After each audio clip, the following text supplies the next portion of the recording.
to take me to task, cause I don't wanna wear a mask or take a vaccine that could maybe make me die. They got no scientific evidence to back that crap up. All they do is feed us lie after lie. That's why I will not comply. Now, since back last March, I've had an achy, breaky heart like old Billy Ray Cyrus. I've been catching a case of the blues from the news around this damn coronavirus. Now they're telling us we gotta keep our chin divers up, even if we got the shot in the arm. But nobody's talking about exercise or eating food that's fresh grown from the farm. That's why I will not comply. Quit trying to take me to task, cause I don't wanna wear a mask or take a vaccine that could maybe make me die. They got no scientific evidence to back that crap up. All they do is feed us lie after lie. That's why I will not comply. Show my non-compliance sounds like, bud.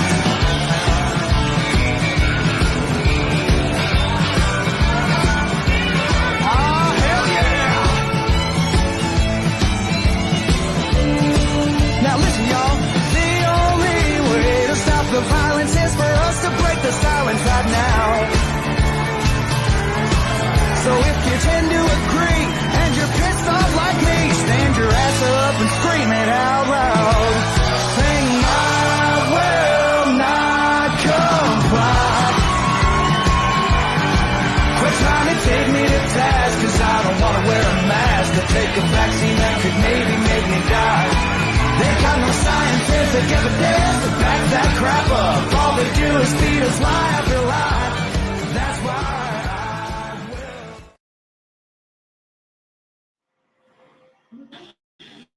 What do you think has led to such a high proportion of deaths caused by drugs in Scotland? That Asians has been historically higher numbers of people in Scotland taking drugs, and now what we're seeing is an aging cohort of people who have been using drugs for a long time with a number of comorbidities coming through and unfortunately dying prematurely. This isn't new. In 2014, you recorded 21% of the drug deaths in Britain. There's something going wrong in Scotland that is particular to Scotland. What is it? So I said this is an aging cohort of people who are coming through AIDS. New data published today shows more people dying in Scotland from drugs than ever before. Last year, the figure rose to 1,339, a grim new record. So I said this is an aging cohort of people who are coming through and have had making use of all substance misuse. Now, in part, you can point to studies and research that was done by Edinburgh Scotland, but also looked at the economic policies of the 1980s, which led to the economic changes. And to bring that context, we are now starting to see some of the elder this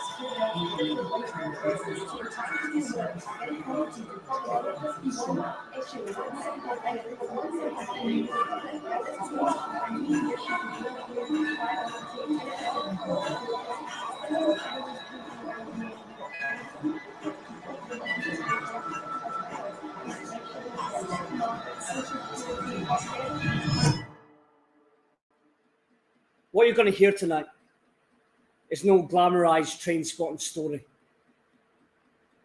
If you want to hear that, you can fuck off now and buy a ticket to one of those other productions going on across the city. The tagline, "Cool kids don't take drugs." And look, I'm a serious actor. All they're doing is spending some cultural government grant given to them to fuck about for 3 weeks up in Scotland's capital, drinking pints and sniffing lines of coke before they go and study English literature with a side dish of politics down at Oxford or Cambridge. I can tell you right now, they know fuck all about addiction. And neither do the people who gave them the money in the first place. I suppose that's why I'm here. To tell you a real story. A story so real, you wouldn't believe it. And if this story, my story, could just help one person, then all this pain I'm suffering, including those I've inflicted around me, It's all been worthwhile. This is my last mission. So where do we start? I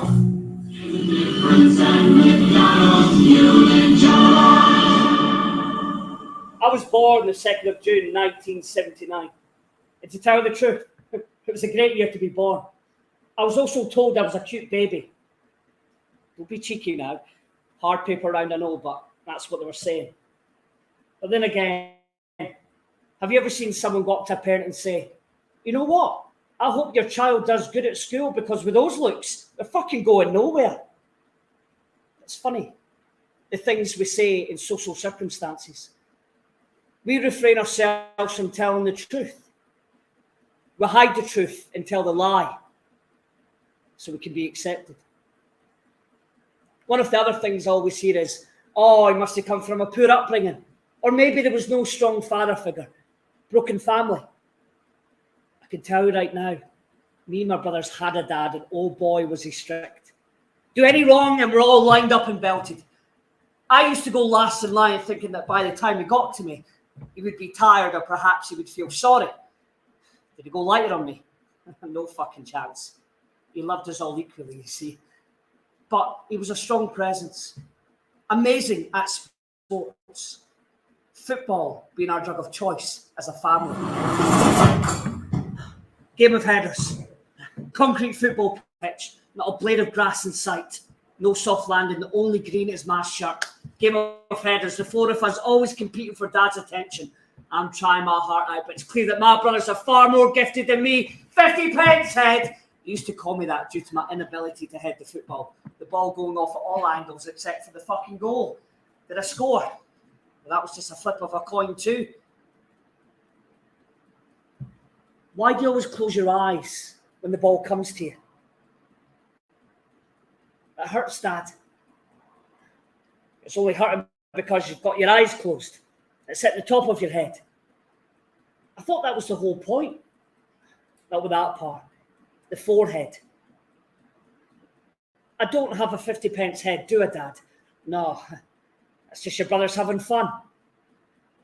And look at it this way. The Queen is on that coin. Royalty. Living in a palace as far away as the likes of here, I can tell you. I bet she never got any of this stick when she was younger. But then again, I don't think the Queen plays football, Dad. I know a few Rangers fans who would disagree with you right there, son. Look, Paul, if you just open your eyes, you'll see that there's nothing to be scared of. You'll see what's coming for you. You can prepare, then react. Open those eyes. Open those eyes. Maybe if I did, I would have seen what was coming for me. We only really open our eyes to what our parents say until it's too late. And that's the bit that hurts the most. Ever since I can remember, I've always been inside my own head. A subconscious narration going on.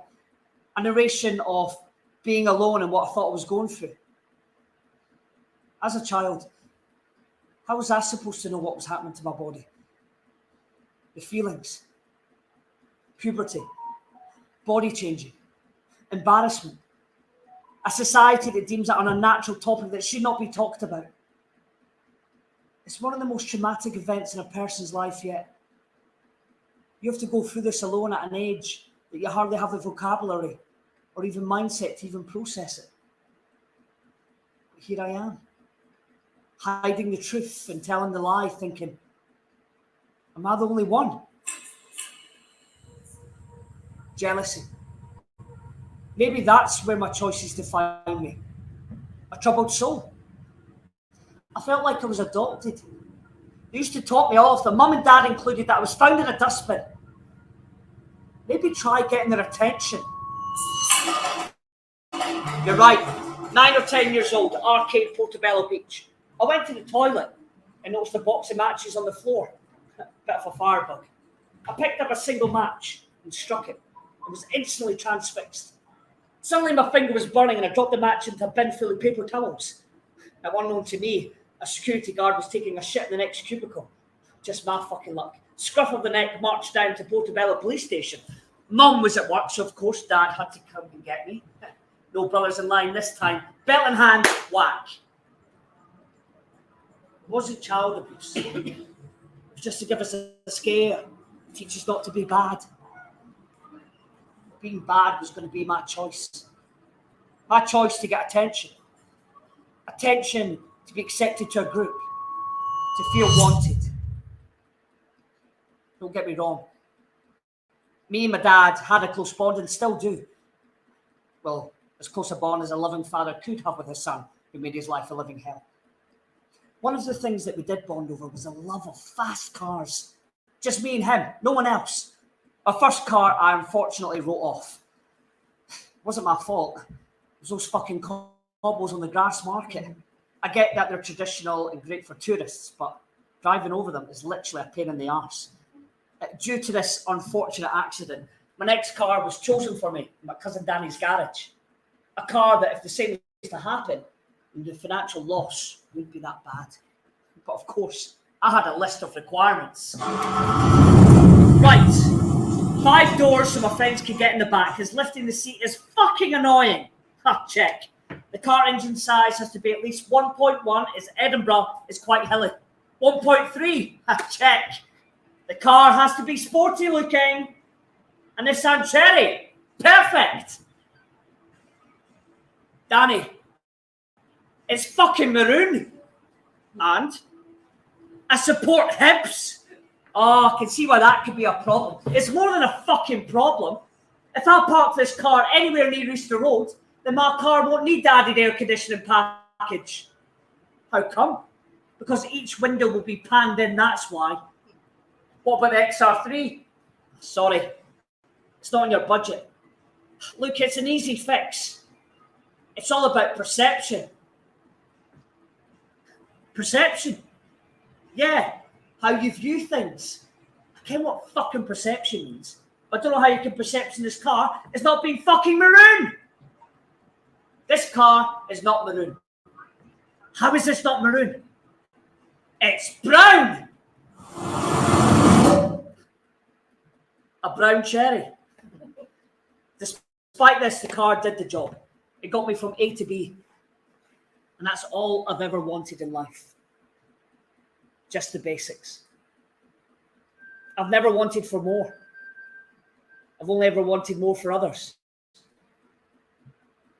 You do this and you won't be disappointed. And your life will be fulfilled.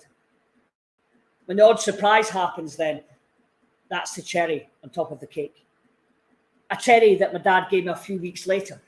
I said to my mum that me and a couple of mates were going on a road trip to Ireland. I was going because I was an adult now and she couldn't stop me. You go and you won't get what your dad's got for you. Now, the last time I heard that, it usually meant I was going to get hit from my subordinates. Regardless, I went to get supplies for the road trip. While I was heading to the local shops, I see what looked like the black XR3 at my cousin Danny's garage. But this time it was gleaming with all the panels replaced. Alloy wheels, rear spoiler, body kit, top speed 133 miles per hour, 0 to 60 in 9.0 seconds. My dad in the driver's seat waving. Wait, my dad is driving that car. Sorry boys, Ireland will have to fucking wait. Black XR3. I couldn't believe it. Driving down Princess Street, sunroof open. Maybe finally I would get to kiss a girl. 18 and never been kissed. Never been in love. Never been loved. It finally happened. Me and my mate Darren picked up a couple of girls. As Darren was busy pulling one girl in the back, the other one turned round and said, "Come on then." I instantly chucked everyone out and drove round the corner. Panicking, I jumped to the back seat. Why the fuck I did that, I'll never know. I've probably seen too many of those movies where it's awkward with the gear stick in the way. But she's still there in the passenger seat, and I'm like a dog just being told he's about to go for a fucking walk. Would you like a CD on? What you got? You know, the usual. I lean forward and press play. Fuck, sorry. That's my dad's CD. I mean, It's my car. I just let him borrow it from time to time. No. Leave it on. I like it. It's old school. Suddenly she touched my hand. And that was it. In that moment, everything disappeared. Remember, voice silence for a second. Pure bliss. If she hadn't jumped on me, I would have bottled it. But that night, I felt accepted. I didn't know at the time, but that was the last moment. I would have felt complete, content, at peace. But another love was waiting for me.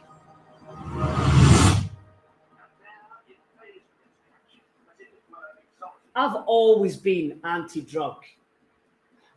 Magic mushrooms made sure of that one night. When me and a mate, who wouldn't say boot a goose, decided to get one of her 5 a day whilst taking in a David Attenborough documentary. Trust me, that's the last thing one should be watching when on mushrooms. Things tend to get quite 3D in a hurry. But hunger strikes. A chippy was in order.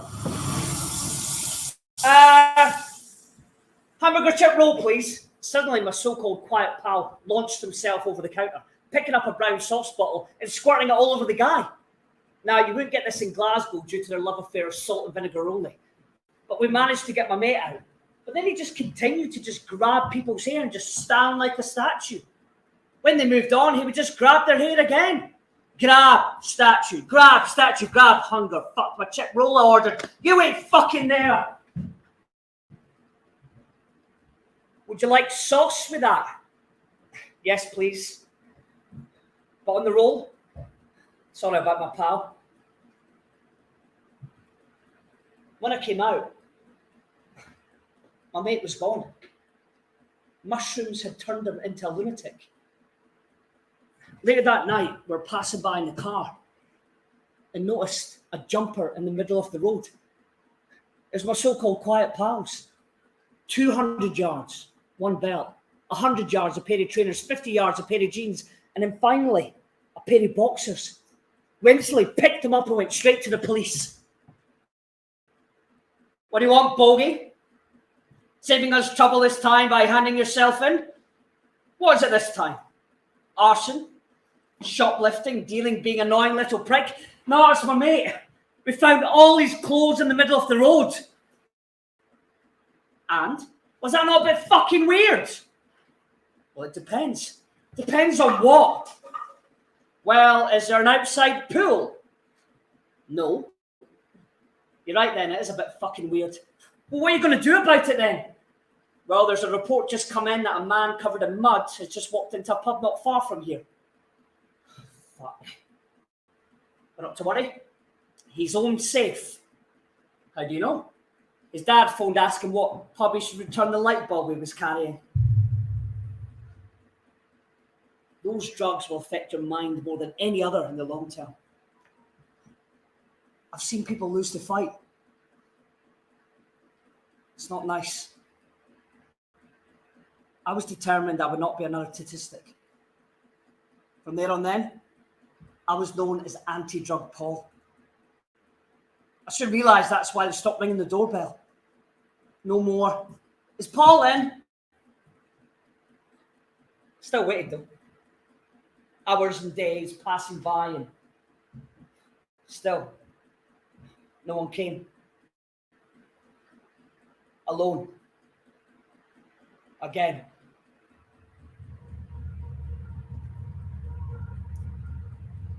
Angry at my mum for a reason I now can't remember.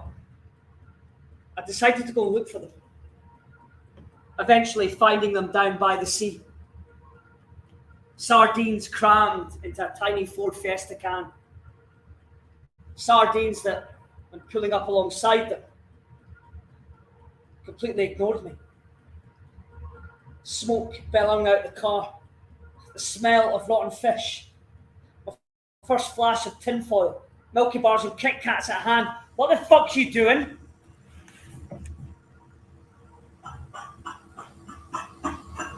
Chasing the dragon. Chasing the dragon. It sounds so fucking stupid. A slang term smoked up in the 1950s in Hong Kong. It goes way further back. And trust me, there's nothing exotic or mystical about it. It's pure calculation. Calculation around one thing: making money. The poppy, adopted by our armed forces, a symbol of remembrance, hope and peace. World War I, a giant graveyard of barren and bleak scenes where little or nothing could grow, except for one thing: the bright red Flanders poppy. These resilient flowers flourished amongst so much chaos and destruction. Bright red against the darkest of blacks. To others, the poppy is the backbone of the oldest trillion-dollar pharmaceutical company in the world, Merck Pharmaceuticals. Now, for thousands of years, the poppy has been used for pain relief, as the plant of the poppy contained codeine, theanine, and morphine. It was said trillion-dollar pharmaceutical company that commercialized it all over the world. It was obviously deemed far too addictive, so the task was set to find a less addictive pain relief. Enter Charles Wright. Now, he performed experiments mixing morphine with different acids. And in 1874, the two most destructive things that have ruined my life came into existence: heroin and Hearts Football Club. What are the fucking chances of that? In fact, it was a German company, Bayern Corporation, who came up with the name heroin, as it was strong and heroic in small doses. It became available over the counter as a child's cough medicine. Not only that, it was 2.5 times more addictive, taking the world 10 years to completely ban it. It was too late. The cat was let out of the bag. They were pissed off that they couldn't market it anymore, so went back to a project they put on the back burner, a little unknown thing called aspirin. Really glad things worked out for those guys. Now, we haven't forgotten about my unknown crossroad, have we? I was curious. We all know what happened to the cat. In my case, the dragon fucking ate it.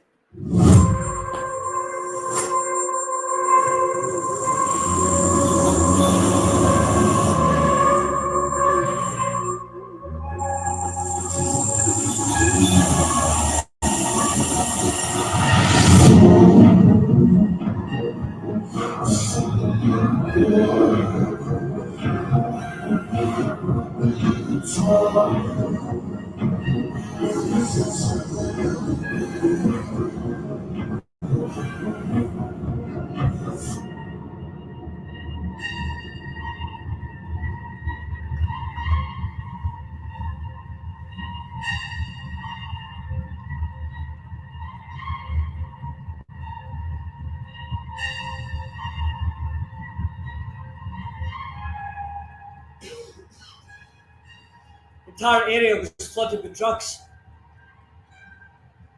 Everyone was caught off guard. Buying drugs on the street is the worst thing ever. You're both strangers wanting something each other has. The only difference is you can expect a £20 note with a glance and a touch. You can't do the same with a tiny bit of powder. Brick dust and women's face powder are two different things.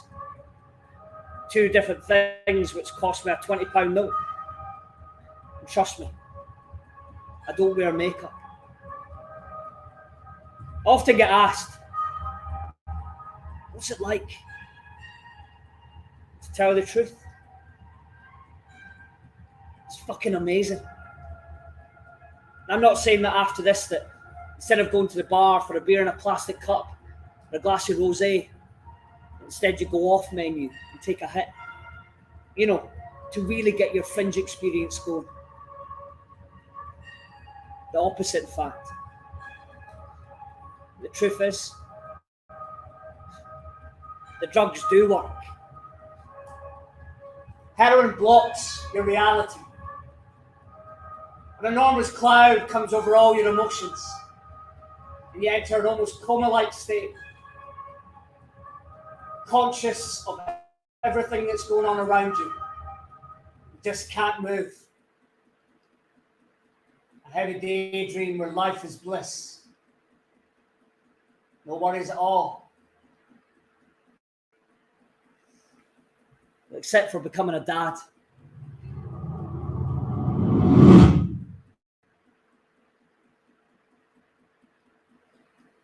The first time I saw that wee button nose, it melted my heart. I wanted to be a good dad. But heroin would get in the way.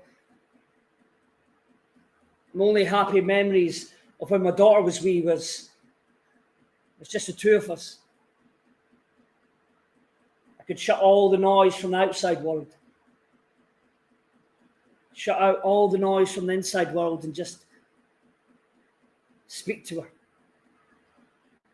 Openly. Freely. She would just smile back. Better than any drug in the world. Heroin number one always, constantly fighting with her mum. She'd grab my bag of heroin, hang it over the balcony. Don't you fucking dare. Or what? You gonna hit me? I grabbed her arm to get it back. Screaming, loud screaming, my daughter, her hands over her ears, crying, will you just stop screaming? Will you just fucking look at her?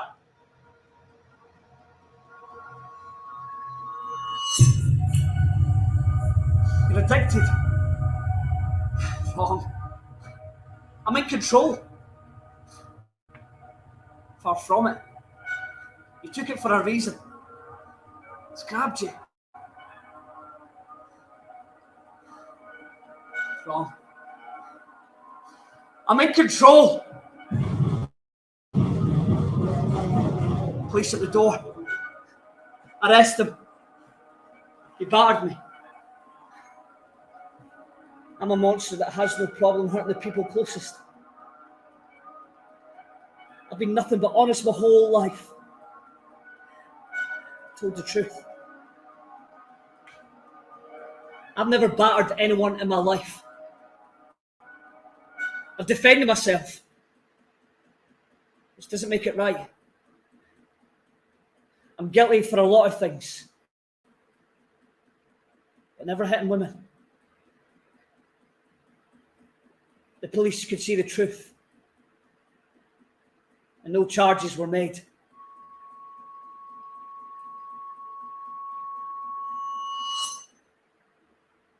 She was 3 when I left.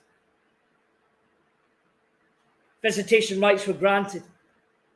So I would meet up with her on occasion. I would fill her wee pink bag with fruit shoots, chocolate and some nappies. We would just go to the beach or feed the ducks at Queen's Park. Or just spend the whole day on the bus looking at Edinburgh Castle as we drove down Princess Street. Of course, my mum would stop bringing her. No sign of that smile that took all that noise away. The last time I was meant to see her, I stood at the base of a war memorial for over an hour. It started to rain. I didn't care. I would wait a lifetime. Still waiting to this day. I love my daughter very much. Chances are, poison would have sat in. I want to be happy. Inside my head, guilt, shame. I'm the one who's meant to be out there earning money, Don't want to be a drain on society. Sometimes I think they would just be better off without me. My family tried to help, being the blood glue that held me together. After losing my daughter, that small boy with 50 pence head was no longer there. Heroin will kill me. Don't know when, don't know where. I'm just going to forget about everyone and everything, and whenever I get any of those feelings where I feel happy or I feel angry or sad, then heroin is my friend. I take all those problems away. I find myself in a room of 6 or maybe 7 guys. No one talks or makes eye contact. We're all waiting for that grey cloud to take us away. So I sat there. I noticed we're all not the same. I can tell by this, because of the shoes she wears, or by the way one of them ties his tie, or by the simple fact that someone let me go in front of them as I entered the room. Upper class societal manners. This drug has no limits and will destroy anyone.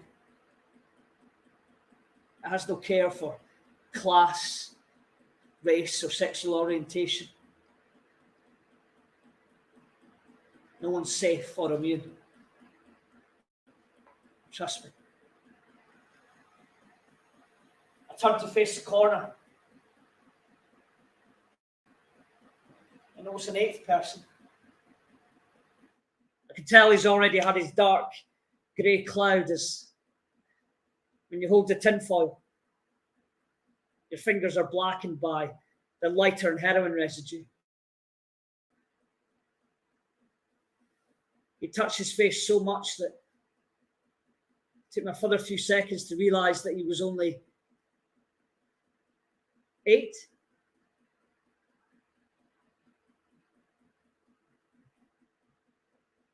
Eight years old. I just wanted to grab him and take him away, but if I did, probably would have been stabbed. I valued my life over the life of a child. It's the same age as my daughter. To this day, still haunts me. Did he get out? Did he grow up? Did he have games of football with his pals? Did he take that girl he fancied in front of the class to the cinema? Did he do well at school? Did he go to university or become a skilled tradesman? Did he fall in love with that girl and propose? Did they have kids? Maybe he's here watching this. I hope. But I lost everything, including myself.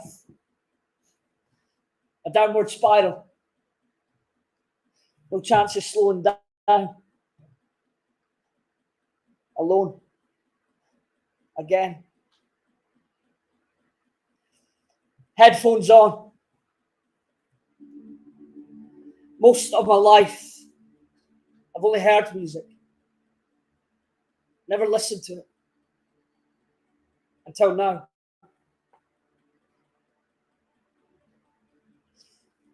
Purposely drowning in music.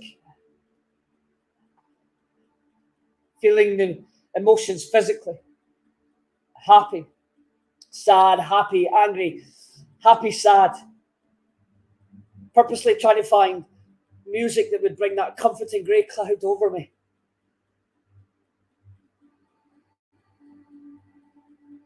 I want to be happy.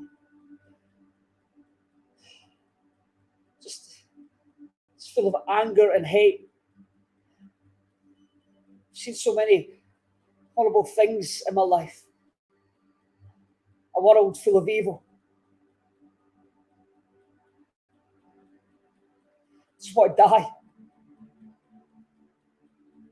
And be at peace.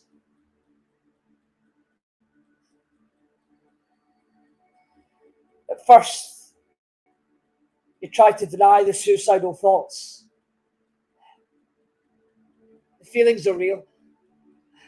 Thoughts, not so much. They're just like a Netflix box sets of how and what ifs, and you rattle through them and they come rushing by like a train. Waverley Station, Waverley Bridge, that's the how, but what if I survive the fall? A lifetime of solitude and burden on my family to look after me. And don't forget the driver. He or she's brain engraved forever. Me inflicting more pain onto individuals in society. Regardless of its brutality, still outweighs family and friends finding you with a belt around your neck. An unfortunate running theme in my life. And I love my family too much. I've seen it. It's a gut-wrenching, horrific sight due to the fact that the scratches on the neck indicated that halfway through, they decided not to die, but to live. That train had already left. Why the fuck that can't leave my mind? Automatic of the People. 8th studio album. October the 5th, 1992. I put it on to slow the mind and concentrate, and before you know it, blue bowl, my all-you-can-swallow buffets in front of me. Cocktail of codeine, God knows what. They brought me here. So they may as well take me out of it. I'm in control. 50, 60, 70 should do. Water, I need a pint. Start to say my goodbyes. My friends.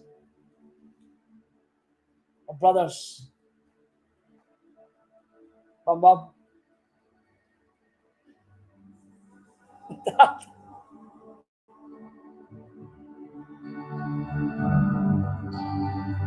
It's time to sit along when your day is like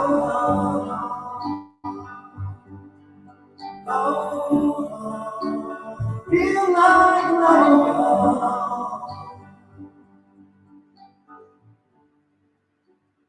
I've been there for just over 12 and a half minutes. And I know this due to the fact that the song is 4th on their studio album. When it was first released on the 5th of April 1993, only peaked in the US Billboard charts at number 29. It's now deemed to be the 31st greatest song of all time. What I'm trying to say is that sometimes you don't realise the value of things until later. I believed that night that Michael Stipe was singing only to me.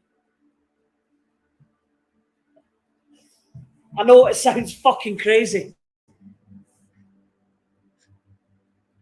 but he did. It's as if he knew. I had to hold on. Hold on to do right.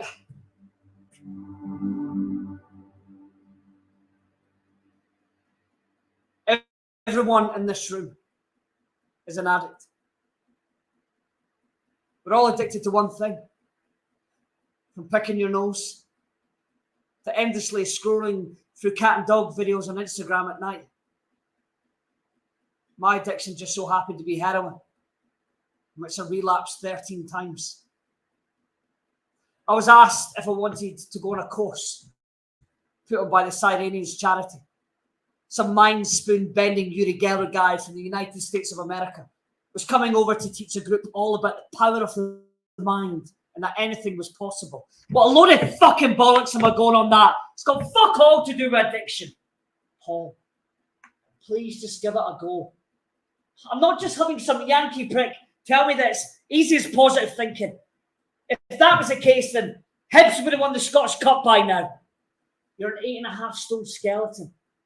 If heroin doesn't kill you, then malnutrition will. There's nothing wrong with a milky cup of tea and a packet of Monster Munch, okay? I'm just trying to help you. Trying to help me. The problem with us addicts is you don't want us waiting around the waiting room of a GP surgery.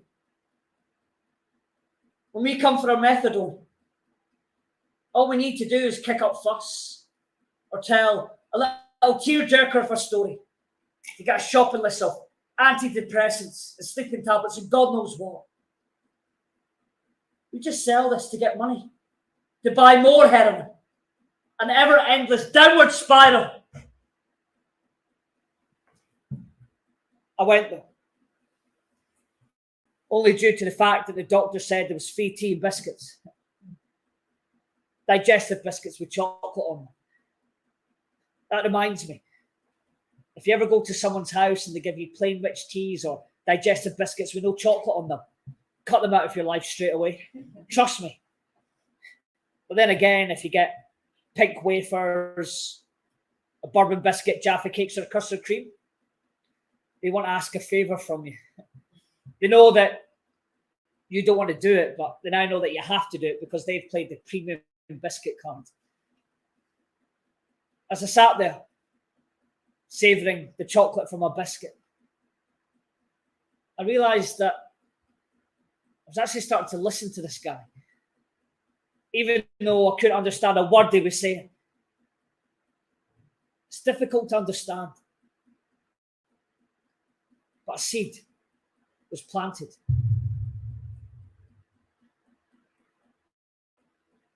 It's a choice. Everything we do in life is a choice. Your mind has 3 parts: the conscious, the subconscious, and creative subconscious. If we want to change our lives for the better, we have to change the stored information. Now, your subconscious is in charge of that. It stores everything we experience. Now, your conscious mind is the bit that you're using right now as you watch and listen to my story. And your subconscious mind is now storing it, what you've just seen and heard. That's why it's essential we keep all negative people and things at a distance in our lives. It's storing it so we can remember it, along with how we feel about it. What we believe to be true about our experiences and ourselves, that becomes your reality. Now, your creative subconscious, that's the part of acting as you believe you are. That's the most powerful part. Heroin blocked my subconscious. All I had to do was change it, so I wouldn't need to block it anymore. What do you want, Paul? If I'm going to be an addict, then I choose to be addicted to something positive. Emotional times are upon you, my friend. I'm sure we'll get through it. You know, if I mentioned our conversations with each other, people would think I was mad. You could blame them. It's a bit strange. Split personality. It has its upsides.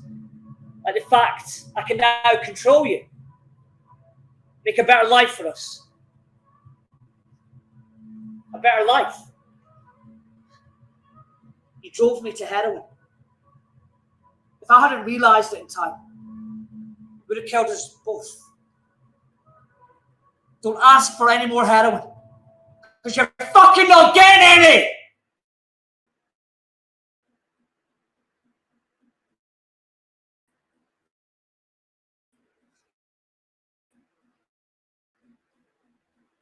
Skin. I knew something had changed, or was changing. It had worked. Who would believe me? Why would they? They can wait. I had to get out. I had to get clean.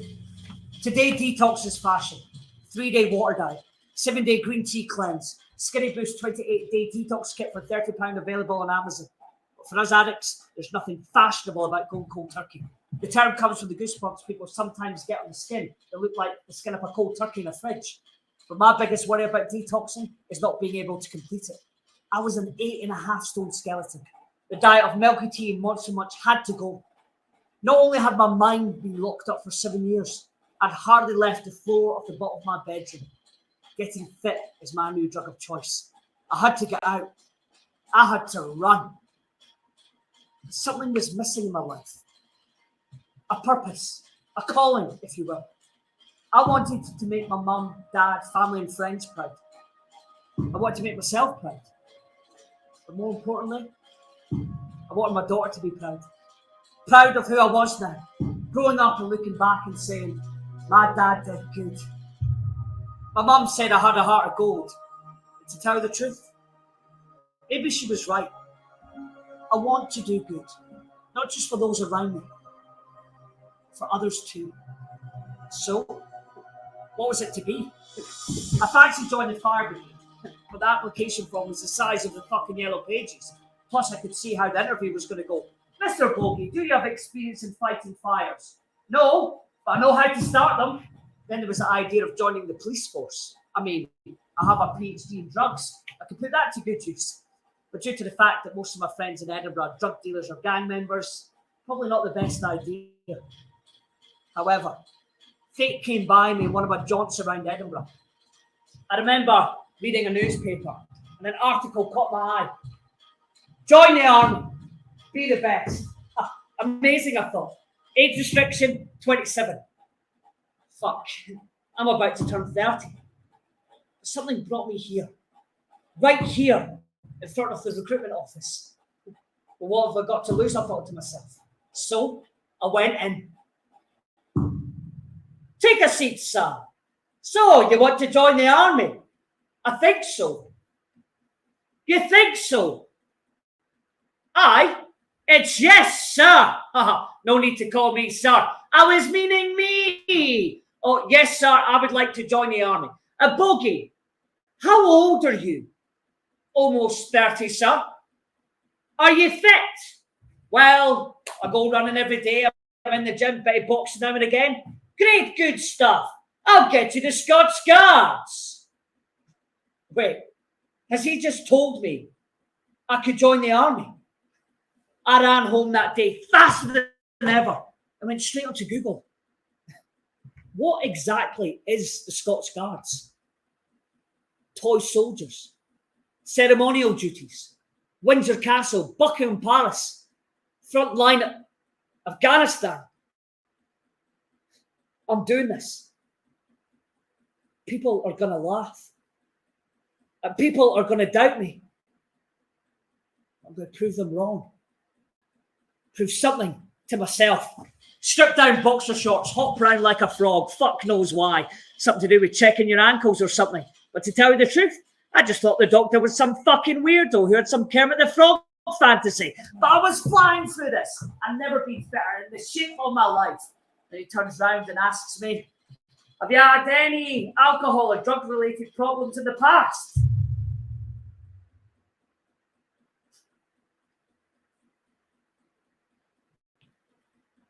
In that moment, I wish you asked me any other fucking question in the world. Like, if you had to, in the future, would you allow your daughter to marry a Hearts fan? Right now, I would marry a Hearts fan if I meant him to skip that last question. But I've been nothing but honest my whole entire life. Paul, are you okay? I asked you if you had any alcohol or drugs-related problems in the past.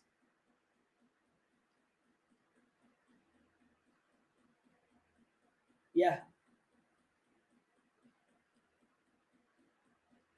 Heroin. 7 years. Wait here.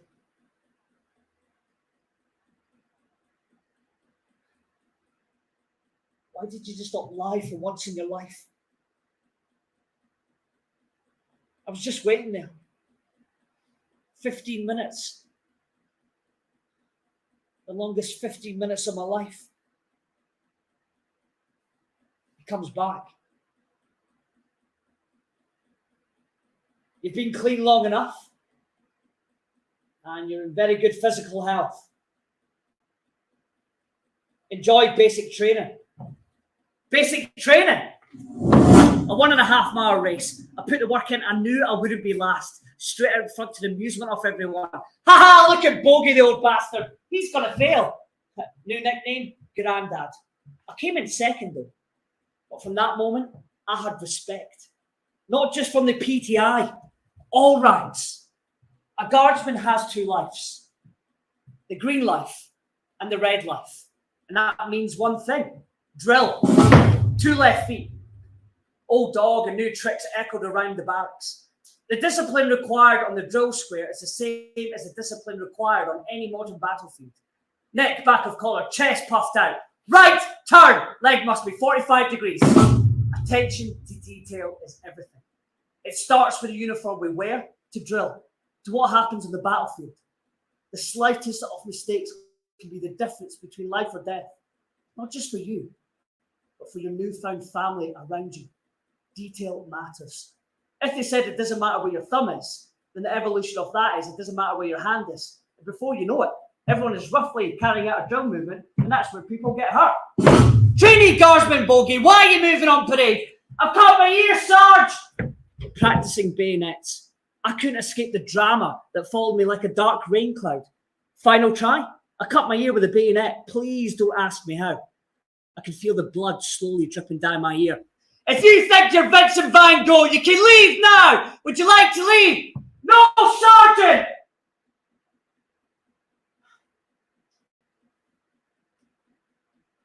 I'm a passionate and emotional man.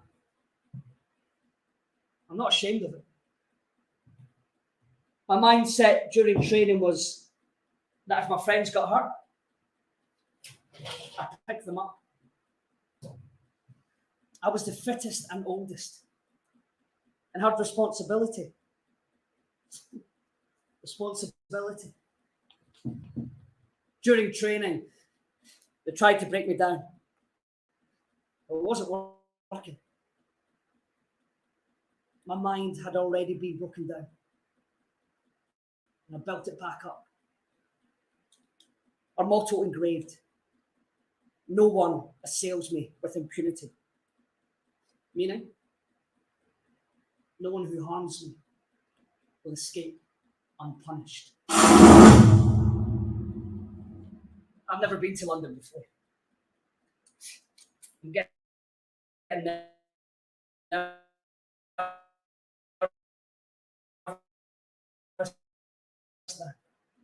Never forget Queen's Live Aid performance at Wembley. I was going down to London for a different type of Queen. It's getting real now. What an honour it is to do this.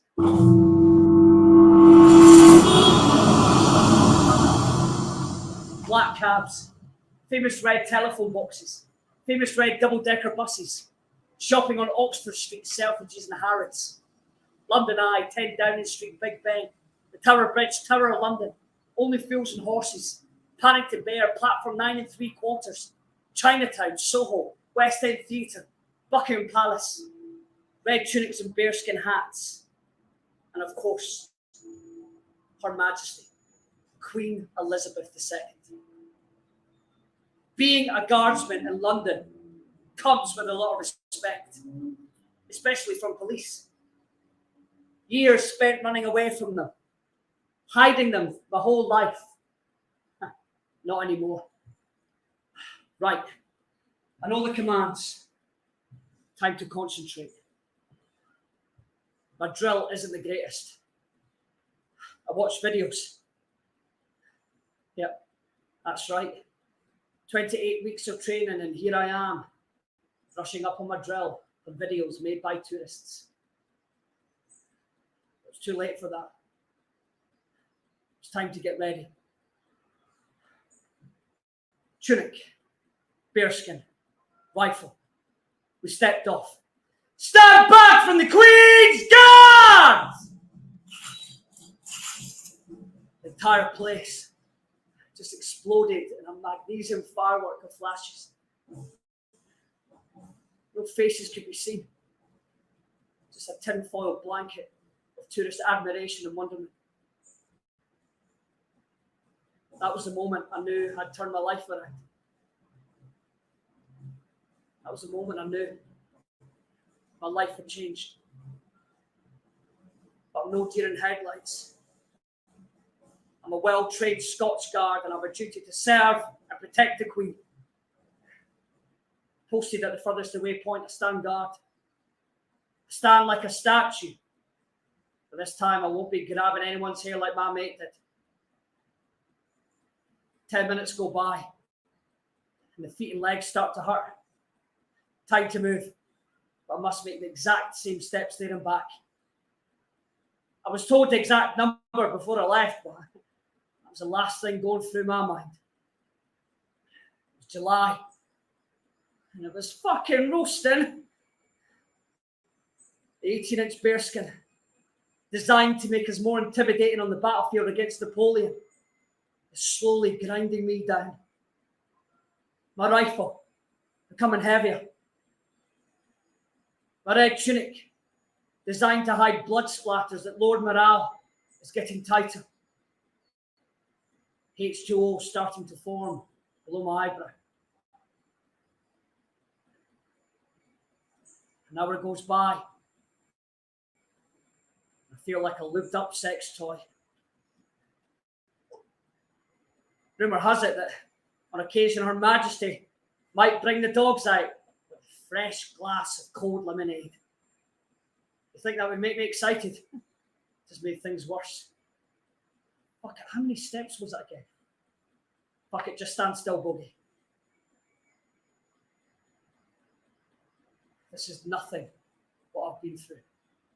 In fact, the pain I endured during basic training was nothing what I put my family through myself. I was made of tough stuff, and I proved it. In fact, there's nothing stopping me from dropping this rifle, stripping down to my boxer shorts, running over to that gate, jumping it, skinny dipping in that huge fountain.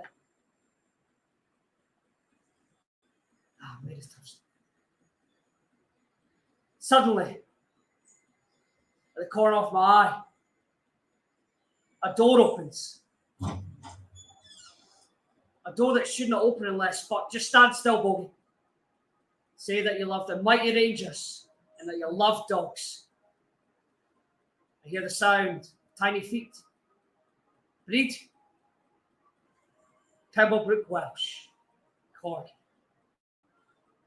Over the years, we've had candy, sugar, honey, whiskey, sherry beet, header, tiny, foxy, bushy brush, Monty, Emma, Lynette, Willow, Holly, Pharos, Ranger and Chipper, Bristol, Oxo, Flash, Spick and Span, Cider, Berry, Vulcan, and the Queen's First Susan. So what's this one is? I really don't give a fuck. You know, let you all into a little secret. They're all little shits. And who could blame them? Even the dogs are treated like royalty around here. with their own habitation room called the Corgi room. Baskets raised off the floor so they don't get cold from a draft. And they get fed rabbit and beef by a gourmet chef every day. They think they are the ones running the great British Empire. On occasion, Her Majesty and her staff have been attacked. One chauffeur was bitten by Susan, along with a policeman on guard duty. Clock winder, tetanus injection, and one postman attacked. The royal family hired an animal psychologist, but things just got worse. Ranger led a pack of corgis that attacked and killed Chipper. Her Majesty was bitten after trying to break up a fight of 10 of her so corgis. 3 stitches to her left hand. And Faris was mauled and killed by Princess Anne's English Bull Terrier. The corgi looks at me. I look back down.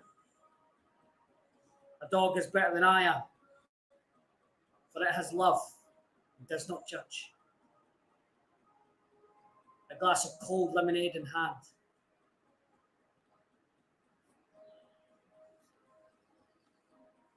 Thank you. In that moment, it was as if Big Ben had stopped. 2 of the most unlikely people face to face. The 2 polar opposites of society's class system. Even though she may not have endured it. Like me, she's seen so much. Like a dog, she does not judge. To her, I'm no scumbag. She does a little nod and smiles. It's as if she knew. One human giving kindness to another. The corgi runs back inside. And the door closes.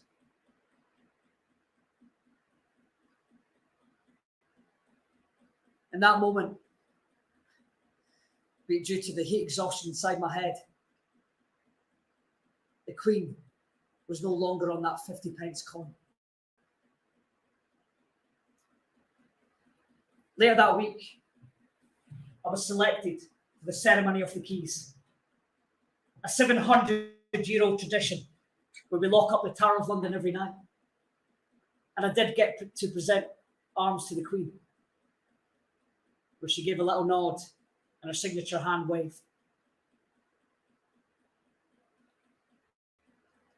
But we started to focus on one thing. Afghanistan. The thoughts were becoming more frequent. It's what we were trained to do. Feelings of fear, feelings of anxiety started to go inside my head. This time it was different. I was no longer that small boy with a 50p head. I had brothers around me. These brothers would watch my back as I would watch theirs. We talked openly and heartfully about it. The feelings of fear and anxiety turned to excitement. It was time to become a hero.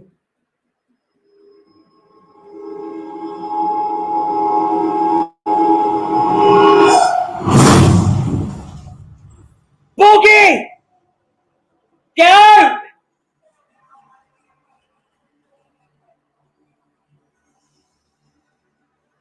The only thing I can remember from that day was that it was snowing. The snow covered the hills like a fresh white linen sheet. It was beautiful. Everything was still, calm. And the sun came out and fucking ruined it. That's Scotland for you. 4 seasons in one day, never a dull moment. You can spot a Scots person a mile off. the worst taste in fashion. We don't know what to wear because of the unpredictable nature of our so-called famous weather. Probably why the kilt was invented. You can keep your balls warm if it's too cold, and you can air them out if it's too damn hot. Perfection. Engine starts to smoke. Burning rubber got to move. I tried to stand, but nothing. On the ground, got to move. As much distance between me and the car. I grabbed the long grass in my hand, pulling myself away. I can still smell the grass to this day. Even when the neighbour cuts his grass, the smell, never forget. The pain in my lower back was excruciating. Pulling my clothes up my back, I lower myself into the snow to numb the pain. The airbag having the cheek to go off too fucking late. The last thing I can remember was an Asian woman holding my hand. To this day, still don't know who she was. Thank her for being there. A stranger who owes me nothing. Strangers helping strangers. Fear keeping me alive. It wasn't that long ago I wanted to end it. But now, I fight for it. Inside the giant polar, broken back, crushed spine, back pain, tramadol opiate, codeine, pregabalin, suicide, 23 tablets. I was a zombie. Here we are again. Addiction. Same place. Different pills. Physically. Breaking mind. Breaking. Now that your doctor prescribes me the bad news. Medical discharge. Back brace. Alone. In pain physically and mentally. Prescription drugs giving me that much needed grey cloud. Came so close to becoming a hero. No longer a toy soldier. No longer doing his friends proud. His brothers proud. His parents. His daughter. My daughter. There's no way out this time. The men in the white coats sentencing me to a lifetime of drug taking. My dreams crushed just like my spine. Accept your reality, Paul. Don't listen to them. You know what to do. Do I? You kicked me before. You can kick me again. Conscious, subconscious, and creative subconscious. What do you want, Paul?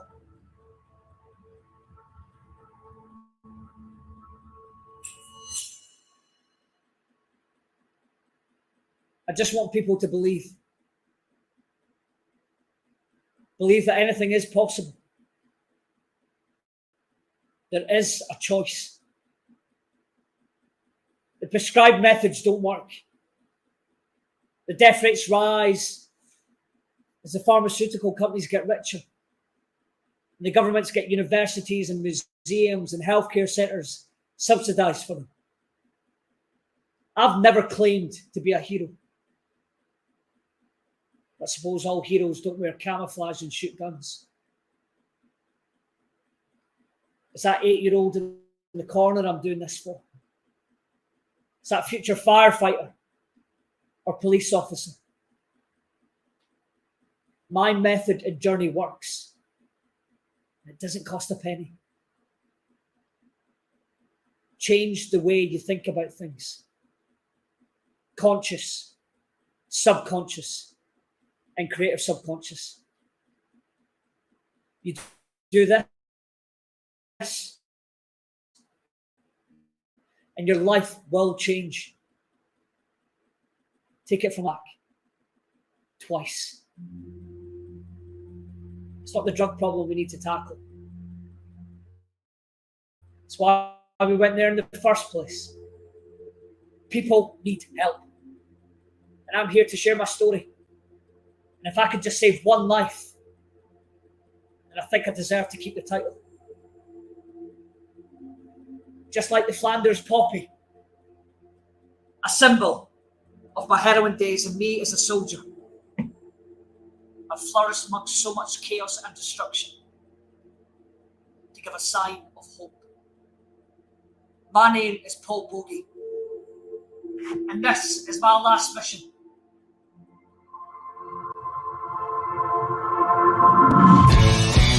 I will not comply. Quit trying to take me to task, cause I don't want to wear a mask or take a vaccine that could maybe make me die. They got no scientific evidence to back that crap up. All they do is feed us lie after lie. That's why I will not comply. Now since back last March, I've had an achy, breaky heart like old Billy Ray Cyrus. I've been catching a case of the blues from the news around this damn coronavirus. Now they're telling us we gotta keep our chin divers up, even if we got the shot in the arm. But nobody's talking about exercise or eating food that's fresh grown from the farm. That's why I will not comply. Quit trying to take me to task, cause I don't want to wear a mask or take a vaccine that could maybe make me die. They got no scientific evidence to back that crap up. All they do is feed us lie after lie. That's why I will not comply. Show 'em what non-compliance sounds like, boy.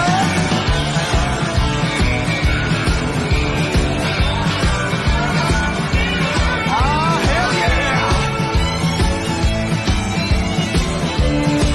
Now listen, y'all. The only way to stop the violence is for us to break the silence right now.